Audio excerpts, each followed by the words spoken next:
Good afternoon, everyone, and good morning to our US guests. A very warm welcome to the Holywell Music Room, where we're preparing a very special program for you this afternoon. My name is Julie Hay. I have the privilege of being the development director here at Wadham, so I see up close the very big difference all of your donations make to the entire college community. Our annual Benefactors Garden Party is one of the most important days of the year, where we welcome all of you back in Wadham's beautiful gardens to thank you and welcome you back and demonstrate the impact you have on our community. Any other year on this day, we would have been extremely busy preparing and putting out strawberries and creams in the garden. But the world has changed dramatically since last summer, and so here we are in the Holywell trying something quite new. We're delighted that our fellows here today and the Adderbury Ensemble are willing to join us in this experiment. We think it's a first in Wadham's history and in the Holywell Music Room's history that we will bring music and poetry live streamed to you in your homes from this room. My resourceful colleagues in the development office, they've been busy at work preparing this very room so that we have a COVID-secure plan for how we move around, socially distanced, and take care of each other. So bear with us while we carry out this experiment. As you can see behind me, we have some beautiful flowers too, brought to us by Andrew Little, our head gardener here at Wadham. Normally you would all be walking around the beautiful gardens, but Andrew has recorded a little video, a tour of the gardens that we will send to you straight after this event. Most importantly, I'm delighted to welcome, appropriately socially distanced, the warden, Ken MacDonald, to welcome you for this event.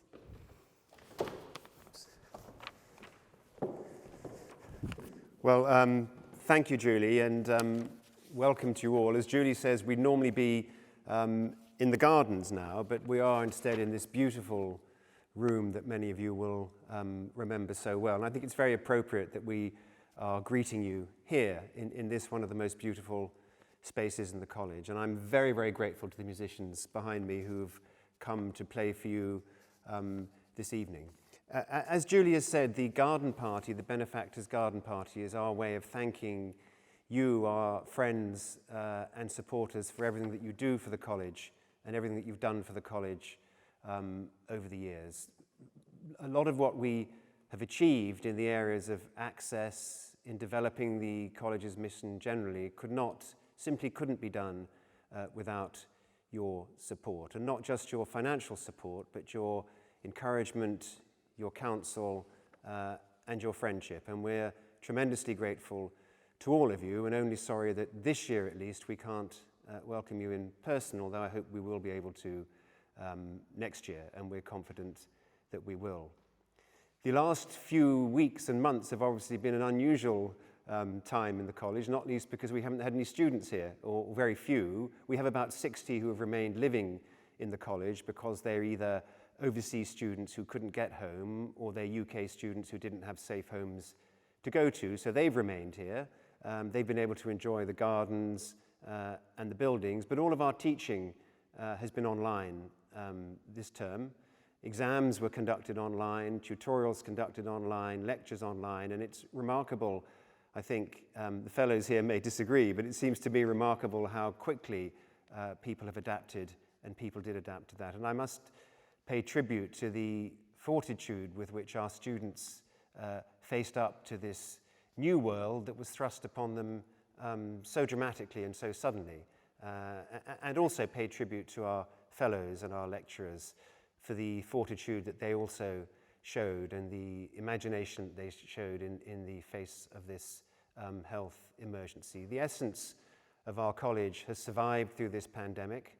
The spirit of Wadham, the solidarity that exists within Wadham has survived. Indeed, in many ways, it's been enhanced. And we've been absolutely determined that the pandemic should not interfere with our core mission of research and teaching, and our core policy of doing everything that we can to make the treasures of the scholarship within this college available to as wide wide sections of the community as possible, with talent and commitment being the only qualifications for entry to this place. Again, your help in this work has been absolutely invaluable.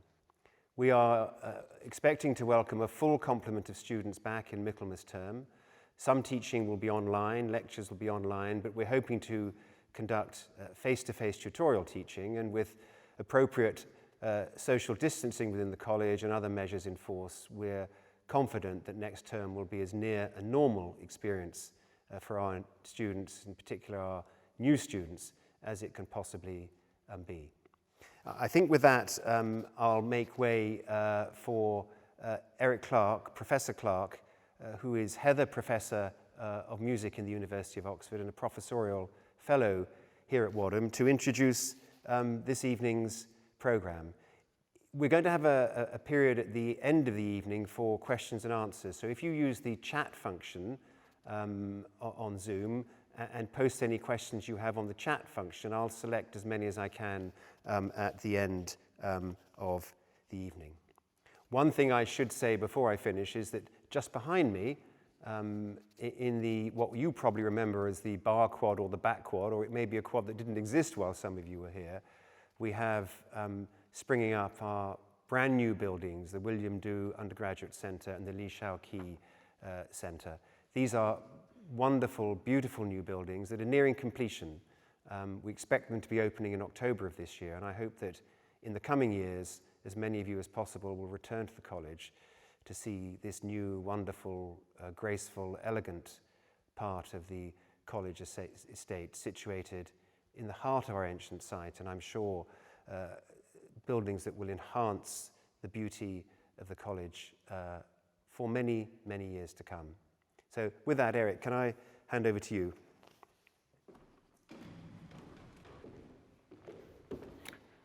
Thanks very much, Warden. Yes, well, welcome to the Holywell Music Room, which, as the Warden has already said, which is where we are. The Holywell Music Room, as many of you may know, is the oldest purpose-built concert hall in Europe, built or finished in 1748 and designed by actually the vice principal of St Edmund Hall, a certain Thomas Kaplan, probably under the direction of one of my predecessors as Heather Professor of Music, William Hayes, the composer. And there is another Heather Professor connection in that the first piece of music that we're going to hear in a minute is by another of the Heather Professors of Music, Hubert Parry, his first string quartet written in 1867 when he was at the grand age of 19 and had been a student here at Exeter College in Oxford. So it's actually extremely exciting for me to be here in the Holywell Music Room to hear some live music again for the first time in 4 months. I'm pretty regularly in here listening to music and occasionally playing it myself as well in this wonderful room. But for the last 4 months, of course, none of us have been able to hear any kind of professional music making in a public forum at all. So I'm actually incredibly excited to hear some live professional music again in this fantastic space. So without further ado, I think I'll hand over to the Adderbury Ensemble, members of whom are here to play. The Adderbury Ensemble is a largish group, actually, of freelance professional musicians of the very highest standard who get together in various sized ensembles. And one of the mainstays of which is Christopher Windus, who is playing viola today, and who some of you may also know either directly or, as it were, behind the scenes as being the organizer of the amazing coffee concerts that happen usually here in the Holywell Music Room every Sunday in the morning. And it's a really fantastic series of concerts that has been going on for many, many years. But as I say, Chris is very much more than an organizer of concerts. He is also a fantastic player. So we're going to hear the Adderbury Ensemble play a number of pieces of music, the first of which, as I just mentioned, is the first movement of Hubert Parry's string quartet, written in 1867. I've been here in Oxford since 2007 when I came here as Heather Professor of Music. So 140 years before I arrived, Hubert Parry wrote this piece. Thank you very much.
Thank you very much. We can imagine everyone at home applauding enthusiastically, and we're all applauding enthusiastically in our hearts. Thank you very much indeed.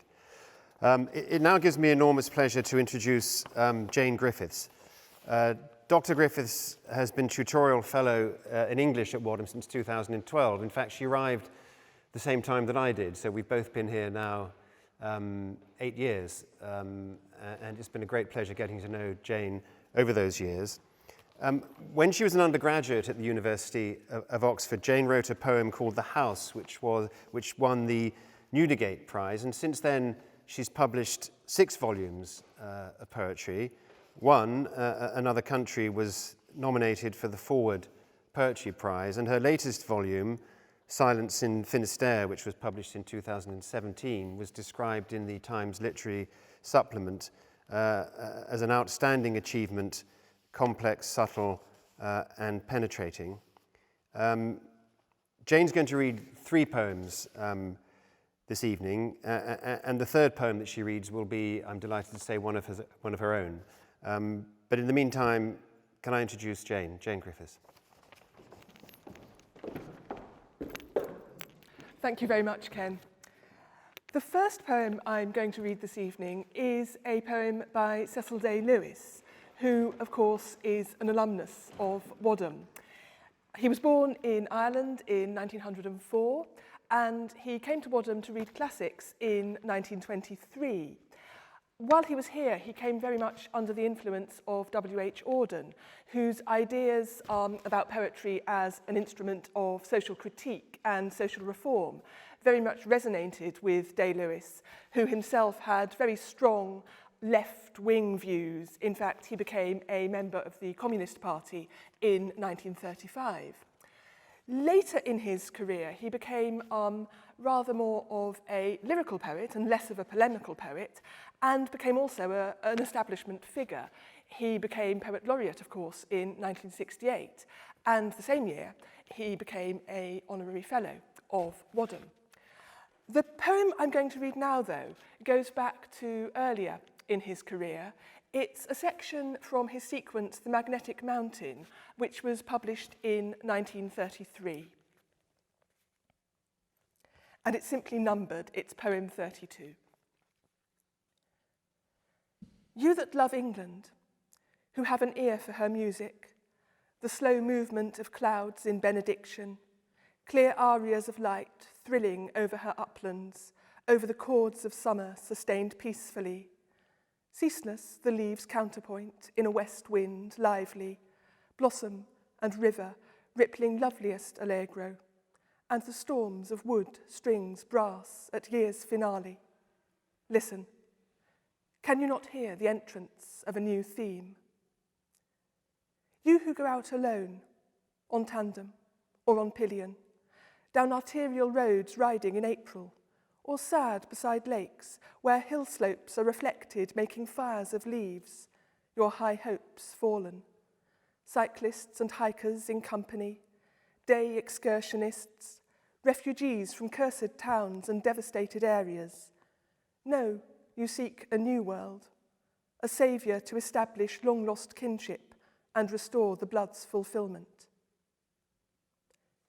You who like peace, good sorts, happy in a small way, watching birds or playing cricket with schoolboys, who pay for drinks all round, whom disaster chose not, yet passing derelict mills and barns roof-rent, where despair has burnt itself out, hearts at a standstill, who suffer loss, aware of lowered vitality.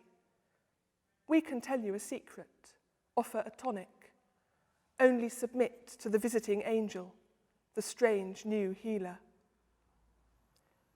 You, above all, who have come to the far end, victims of a run-down machine, who can bear it no longer, whether in easy chairs, chafing at impotence or against hunger, bullies and spies preserving the nerve for action, the spark of indignation, need fight in the dark no more.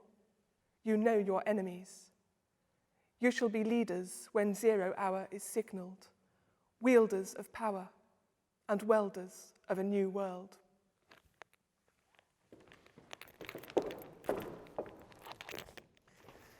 Thank you, Jane.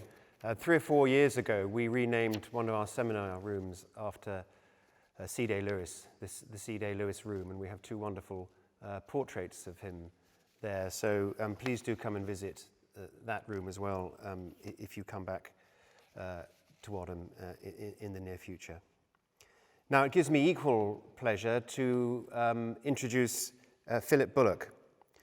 Dr. Bullock is Professor of Russian Literature and Music in the University of Oxford and Director of the Oxford Research Centre for the Humanities.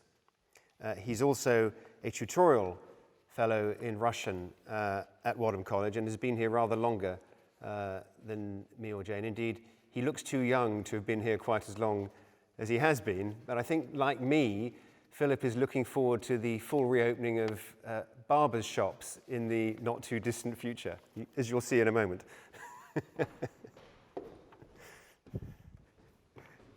Thank you, Ken. Having heard that parry, it makes a nice segue into the next piece we'll hear, which is a composition for string quartet by Tchaikovsky. Parry was actually rather dismissive of Tchaikovsky. As you'll have heard, that was a rather classical, well-proportioned, elegant piece, perhaps in the spirit of Hubert or Schumann or Brahms.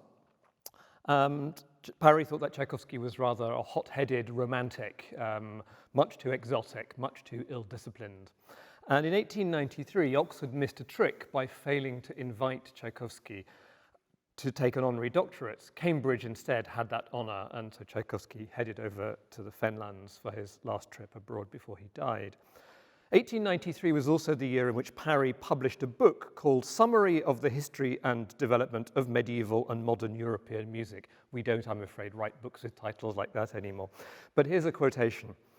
The qualities of races but little advanced from primitive temperamental conditions are even more conscious in the Russian music, which has almost entirely submerged the world, especially England, in the closing years of this century.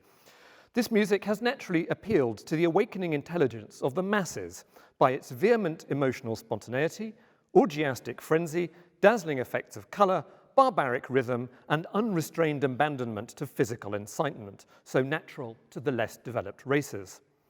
The exact date when the Russian musical invasion commenced may be given as the performance of Tchaikovsky's Pathétique Symphony by the Philharmonic Society under the conductorship of Sir Alexander Mackenzie on February the 28th, 1894.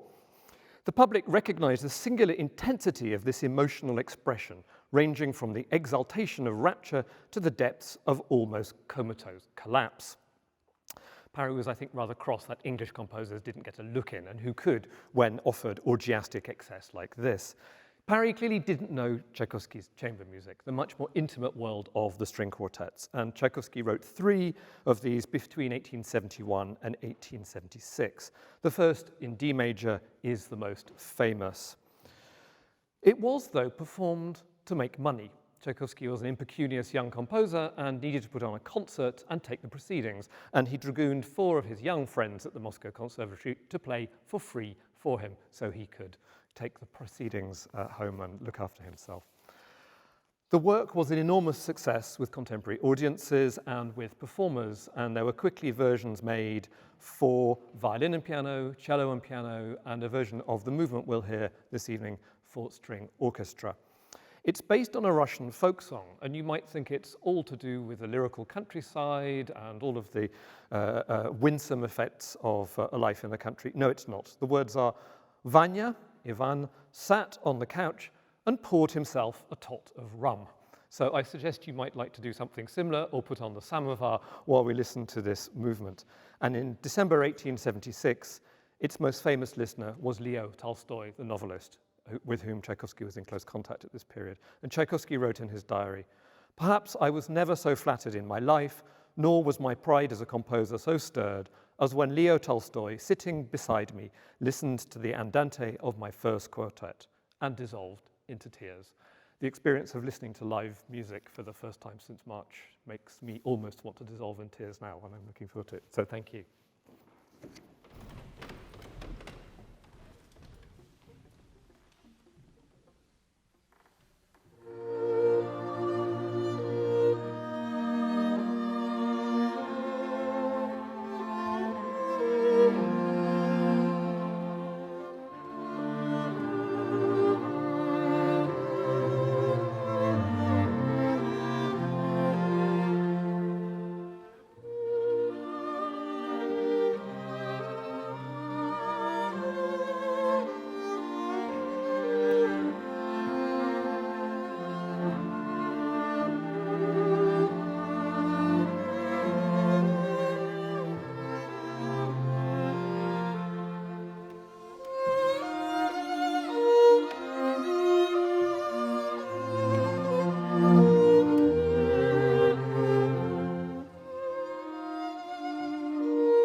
Thank you. It feels rather as if I'm stepping into the space that should be left for applause, but as we've said, we know that the applause is happening silently. The next poem I'm going to read is a poem by David Constantine. David came to Wadham in the 1960s and read modern languages. He then went on to become a Fellow of Queen's. He also worked extensively as a translator of German literature. But he may well be best known as a poet, and more recently also as the author of short stories. He's published a number of really superb collections and award-winning ones. The poem I'm going to read is called The Forest, and it's one that I heard David read when I was an undergraduate, before it was published. And it is one of the poems I think that made me want to write myself, in the way that it starts from the painting in the Ashmolean, which many of you will know, Forest Fire, and then runs from there, drawing together different motifs, different themes, in a quite astonishing and I find very moving way. So I'm delighted to have the opportunity to read it now. The Forest. Pity about the forest, gone up in smoke, and what comes out of it will surely die. Not just the meat, also the funny folk, the sow, the goat, with faces haunted by humanity, the cross-betweens we give a quid to goggle at. They never live. Was on the tube once, years ago in June, late, on the wrong line, sleeping, very tight. Opened an eye at, let's say, Bethnal Green, and slept again, thinking this can't be right, and somewhere later, let's say Leytonstone, opened the other, and a man got on, naked as Adam, with a donkey's head, and sat twiddling his ticket. Woke again, somewhere, I don't know where. The place was dead. I heard that wind come down the tunnels, then girl steps running, and the girl who ran got in, and sat beside the donkey man. They filled my eyes, and when I heard the din of our wheels enlarge, and we hit fresh air, and were into fields, outside, and blossom blew in, and touched his limbs, her dress, their heads of hair, I felt we were a well of happiness, struck luckily, and coming up to bless mankind. They stood to leave. He steadied her against the fall. I saw how bare he was below the nape, and how the head he bore flowered from a spine like mine. How courteous and solemn his attentions were, and what a pride he showed, handing her down. I sat like some forgotten dosser in a pew, the doors wide open, scents, a hubbub or music, a river noise. I knew it was the forest they were heading for. My ticket was wrong.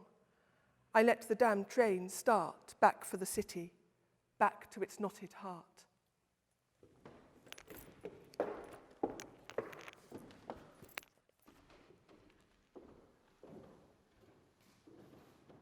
So before the third piece of music, I just thought I'd say a little bit about the piece, but actually it's something slightly more general as well. I've mentioned that Parry and Hayes were predecessors of mine as Heather Professors of Music. They were both composers. I'm not a composer. I do research and teaching in the psychology of music. And the reason why I mention that is that the quartet movement that we're going to hear, which is from the Opus 33 set of string quartets by Haydn, which he wrote in 1781, the movement that we're going to hear is from the Opus 33 number 2 string quartet, which is known traditionally as the joke. And it is this movement, the finale movement, which is the most jokey, as it were, of the four movements that constitute the quartet. And I suppose one might wonder, well, how can music that has no text, no kind of dramatic story associated with it or anything like that, how can music be funny, or indeed can music be funny? And one of the principles that has been a very influential principle actually over probably a century or more in music theory has been a theory about how listeners' expectations are played with by music. And I suppose one way of understanding why it is that this movement functions as a joke is the ways in which it plays with expectations. So the theory would have it that one of the reasons why we experience emotions of any kind when we listen to music is because music kind of, first of all, elicits expectations for what we anticipate may happen next in that music, and then in the ways that it either gratifies those expectations or thwarts those expectations, causes us to experience emotions, that it is something about the ways in which music plays with our sensibilities and resistances that causes us to feel either to dissolve into tears, as Tolstoy talks about in relation to the Tchaikovsky that we've just heard, or arguably erupt into laughter. And there is some evidence, actually, that contemporary audiences listening to this quartet by Haydn did indeed, on occasions at least, laugh out loud at what they heard. So I think what you will hear in this quartet, the last movement of the quartet is a rondo. And the principle of a rondo in music is that usually quite a simple musical theme comes back repeatedly, often with interjections between of other material. And it's never quite clear how many times that rondo theme is going to come back. And this is the expectation that Haydn plays with in this piece. We don't know how many more times this rather simple, you might even say banal, little theme is going to come back. And so imagine yourselves at a kind of a first performance of this sometime in the 1780s. And the rondo, incidentally, was at that time a kind of musical form that was kind of all the rage. People were crazy about rondos, and Haydn only began to introduce the rondo as a musical form into string quartets. He, of course, is arguably the father of the string quartet, the originator of that kind of form that we now know and love so much. Imagine yourselves in an audience sitting and hearing this music for the first time. Some of you may know it, many of you may not. Hearing this music for the first time and thinking, just when is this piece going to end, and even how is it going to end? And it is also, I think, a testimony to the power of silence in music as a musical device. So, the rondo, the finale rondo to the Opus 33, number 2, string quartet by Haydn.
Thank you very much.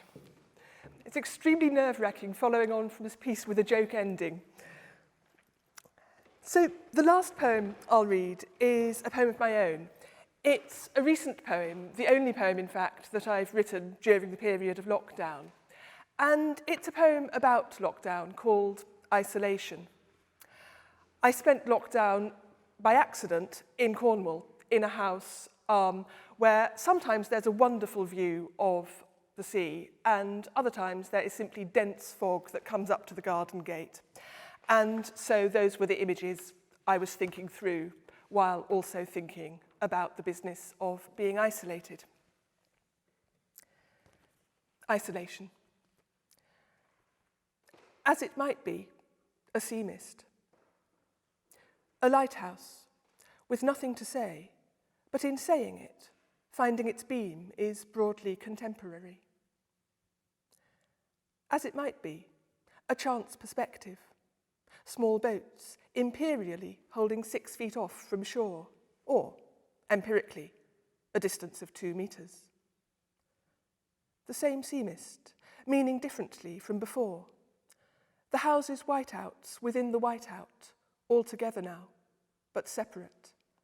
Also, someone might say, lightly, walking out into it along the long lines of telegraph poles, skirting the field of gulls that dip in and out its furrows like a flock of waves under mist, listening in on the infinite presence of the world all alone, the chatter and sough of it over rockfall at the foot of the cliff, as it was and ever shall be, when these words speak to nothing, when they are hieroglyph, when there is no one left to say how in that time, the time of pestilence, people looked for signs, and how the boats, the mist, the coast and lighthouse were nothing but.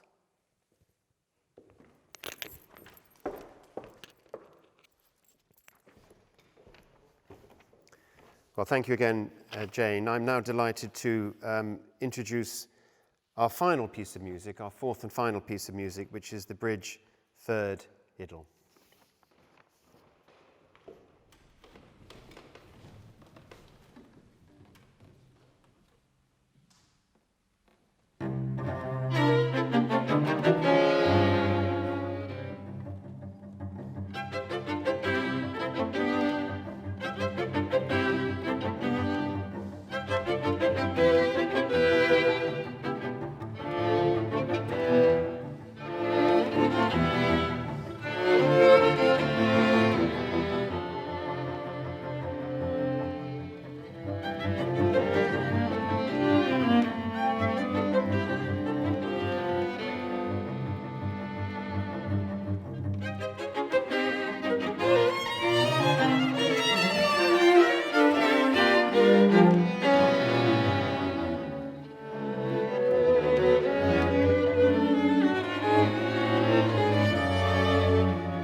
Well, thank you so much to all of you. Thank you to the Adderbury Quartet. They're going to leave the stage now, and then we'll come up here and perhaps have a short discussion about the music and how it was chosen. And we've got a number of expressions of appreciation from some of you, so thank you very much for that. And we've got one question which I shall ask, and I'm sure there'll be others, but in any event, I think we can have an interesting discussion about that music and about why you chose it. So if you'd like to come up here, we shall do that now.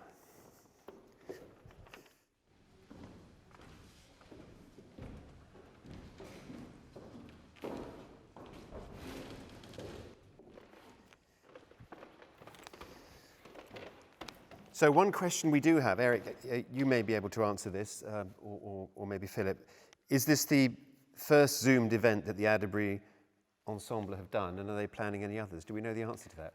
Yeah, I think the answer is indeed that it is, I think, the first Zoomed event. Certainly it's the first one from the Holywell Music Room, but I'm really delighted to say that this is certainly not going to be the last. In fact, I heard just today when we arrived to get ready for this event that they are going to start recording here in the Holywell Music Room effectively a series of coffee concerts that they're going to make available by Zoom. So I think they were as excited to be part of this as we were thrilled and delighted to have them as part of it, because indeed it would allow them to have this as a kind of tryout of how this kind of event could work in the Holywell. And certainly from our experience speaking for myself, my experience sitting here in the room, it was as wonderful and exciting as I had imagined it might be, I must say, to be here. And I hope over Zoom that for all of you as well, it comes across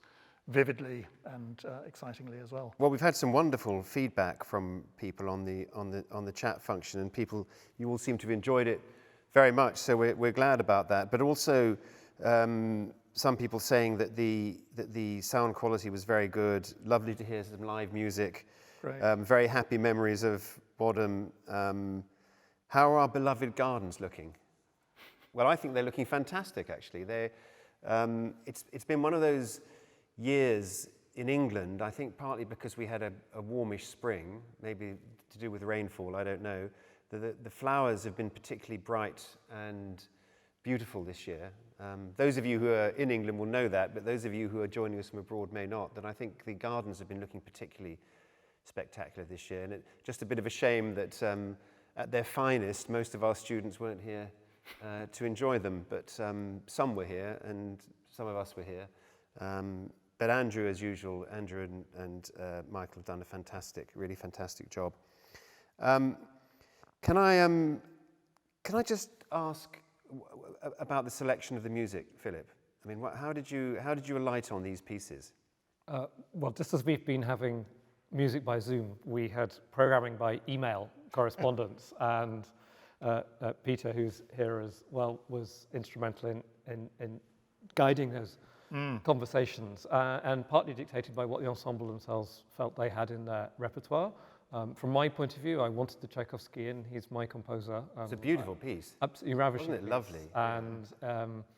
And the way we wanted then to create variety and dialogue. So I think that's how it came about, like the best things, with a certain amount of planning, but also a certain amount of improvisation and serendipity. I mean, I think actually we should give credit to Peter Alsop, who is indeed sitting at the back, the finance person, who is himself an extremely fine cellist, and it was he who came up with a number of them. I mean, I think both the parry and the bridge were his suggestions. The Tchaikovsky was, thank you, Peter, as we've already said, or as Philip's already said, obviously something we wanted to have to kind of, as it were, exploit Philip's expertise. And I suppose I had thought of the joke because of this connection with the kind of work that I do in the psychology of music. As it happens, I've been doing a little bit of string quartet playing with some neighbours in the street in which I live in Oxford. And we actually played the joke yesterday, I think it was, or the day before yesterday, amongst a group of informal friends. It was very nice, actually. It played an awful lot better by a professional group just now, but it was I was playing second violin in this string quartet. It was rather nice to kind of go through that joke process, as it were, from the inside, and to see those silences coming up in the music, because it's very extraordinary. The Haydn, writes out those long silences that you have at the end. They're not written out just as a kind of pause, saying, be silent for a while. It's actually 4 bars of rest. The quartet did it brilliantly, I thought, just now, because they looked as though they had genuinely finished and then put their instruments up and played again. But actually, it's just written out as 4 bars of rest, during which nothing happens in the way that we heard. Well, it was a great selection. Someone asked whose idea was this event? Whose idea was it, Julie? I think it was a collective idea, but Peter was instrumental, and Okay. our fellows on stage were instrumental. And So that's the Wadham way. It was a collective effort. Yes. Bit of collectivism, bit of Russian Distributed style creativity, I think. I yes. just wanted to ask Jane about the poem selection. 'cause I was going to just do that, actually. Yes, you talked about the Wadham connections, but are there any other connections Yeah. that you felt Yeah. guided the principles behind them? Yes.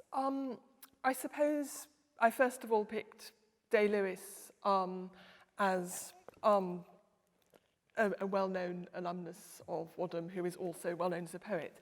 And I then started reading through and thinking, what has he written that might actually speak to now as well? And found that section from the Magnetic Mountains seemed actually extraordinarily as if it might have been written pretty much for today, despite being of the early 1930s. Then I had to decide whether it was going to be David Constantine or Bernard O'Donoghue, and was very reluctant not to read a poem of Bernard's. But I suppose because in the past when there's been a choice, I usually have gone for Bernard, I thought perhaps this time it should be David. And then realised that it would be an opportunity to read The Forest, which is, I think, a stunner of a poem. I love the way it runs from the painting into A Midsummer Night's Dream, how the tube becomes a kind of experience of circles of hell, and yet with this possibility of redemption, though not for the speaker, and how it draws those things together. I thought it was wonderful. And then my own was purely because it is a poem of today, quite literally, and it seemed right to read it. I do think there's something about watching a poet read their own poetry. There's always a particular frisson about that, it seems to me. The first time I saw Jane read a poem was in the King's Arms pub, Yes. in the Wadham room, Yes. for a meeting of the Oxford Poetry Society. Appropriate venue. One of our audience has a suggestion. Says her suggestion is more poems next time, so we'll have to bear that in mind. And someone else says they only have one suggestion: more. So I think we need to be doing this A more Wadham frequently. salon on a regular basis. Yeah. I think, but I have to say, I think the music was really well chosen. The poetry was beautifully chosen. So, I'd really like to thank Julie and her team, who. There's always an enormous amount of work that goes on in the background putting these events together, and Julie and Rachel and Marco and everyone else in the development office has been absolutely fantastic. So our thanks go to them, and we'd like to obviously thank you for joining us here in the Holywell Music Room. I kept describing it as an evening. For some of you, it's not an evening. I'll describe it as an hour of music and poetry, for this hour of music and poetry. And we're finding that we get very good attendance for our online events, so I think this is something we're going to keep doing, pandemic or no pandemic. It's a very good way to bring people who are spread around the world and around the country together in a convenient way, and it's a great pleasure and enjoyment for us to do it. So thank you all again for your tremendous support over the years and your encouragement during this difficult period. We've obviously faced some stresses and some difficulties, including financial stresses and difficulties, but this being Wadham, we shall find a way through all of those with your help and with your encouragement. So thank you all very much for joining us. Thank you to the Adderbury Ensemble. Thank you to Philip, to Jane, to Eric, to Julie, to Rachel, to Marco, and to Peter Alsop for his contribution, and to Oxford AV for setting this up and doing it all so well. So thank you all. And stay healthy, stay well.